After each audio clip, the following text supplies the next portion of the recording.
সারা পৃথিবীতে অশান্তি এবং যুদ্ধের দামামা।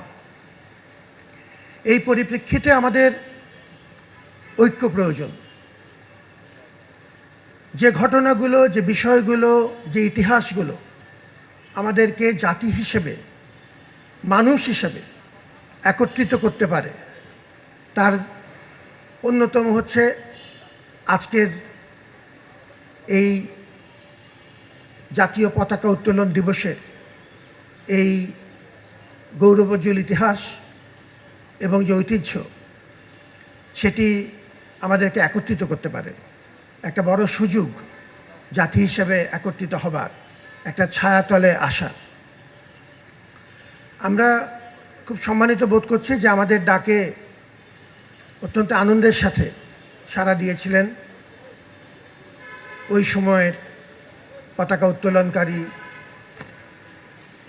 আমাদের ঢাকা বিশ্ববিদ্যালয়ের সেই সময়কার ডাকসুর ভাইস প্রেসিডেন্ট জনাব আসম আব্দুর রব।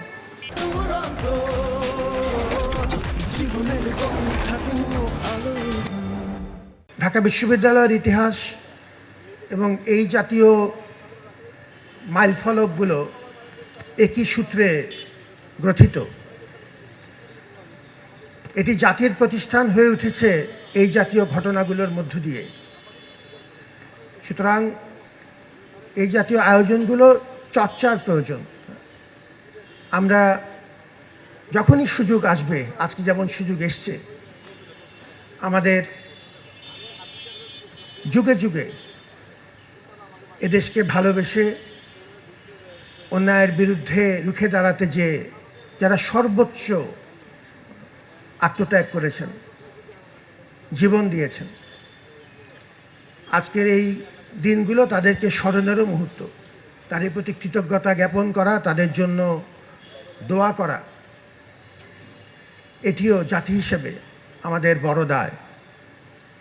বিনম্র চিত্রে স্মরণ করছি মহান স্বাধীনতা আন্দোলনের বীর শহীদদের। একই সাথে আমাদের ভাষা আন্দোলন 1952 থেকে 1968-69 হয়ে মহান স্বাধীনতা আন্দোলনকে কেন্দ্র করে আমাদের যে জাতীয় ঐক্য, পরবর্তীতে 1990-91 এবং 2024 এই গণতান্ত্রিক আন্দোলনগুলোর অন্যায়ের বিরুদ্ধে রুখে দাঁড়ানো আমাদের যে গৌরবোজ্জ্বল ইতিহাস, তার যে ধারাবাহিকতা, এই ধারাবাহিকতাকেও আমরা স্মরণ করছি। কারণ এই মাইলফলকগুলোই জাতির পরিচয় নির্ধারণ করে। আমরা প্রত্যেকের অবদান স্বীকার করছি, জাতি হিসেবে তাদের কাছে আমাদের ঋণ প্রকাশ করছি আজকের এই আয়োজনের মধ্য দিয়ে।